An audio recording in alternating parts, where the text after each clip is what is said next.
Mesdames, Messieurs, bienvenue dans la quotidienne des marchés du FX du jeudi 3 septembre 2015. Les indices de Wall Street ont fini la séance de mercredi en hausse à la faveur de l'apaisement des craintes autour de la croissance chinoise.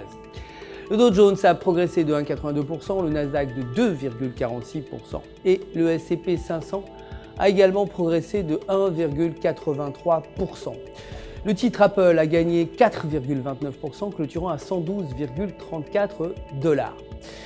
Le dollar justement a progressé face à la plupart des devises majeures au cours de la séance d'hier, malgré la publication de mauvais chiffres économiques et l'apaisement des craintes concernant les perspectives de croissance de la Chine.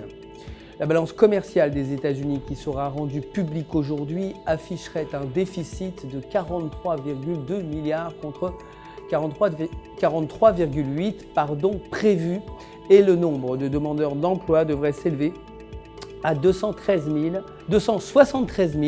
contre 271 000 précédemment. Côté matières premières, l'or a fini en baisse à 1133 $ l'once. Le baril de brut a vu son cours progresser à 46,10 $. Côté devises, l'euro a chuté face au dollar après 3 séances consécutives de hausse. Techniquement, selon le graphique du jour, la paire euro-US $ se situe dans un triangle haussier.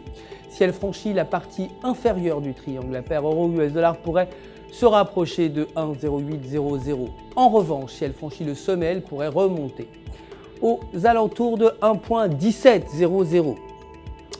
La livre sterling s'est inscrite en baisse face au dollar après la publication d'un indice PMI inférieur aux attentes pour le secteur britannique du BTP. Techniquement, selon le graphique du jour, la paire livre-US $ est proche de la bande inférieure de Bollinger.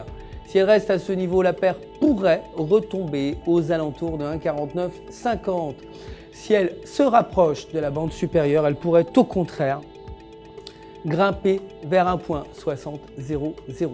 C'est tout pour aujourd'hui. Merci de nous avoir suivis. Je vous retrouve, vous le savez, demain matin pour les prochaines actualités des marchés. En attendant, restez avec nous sur www.ufx.com pour tous vos besoins de trading.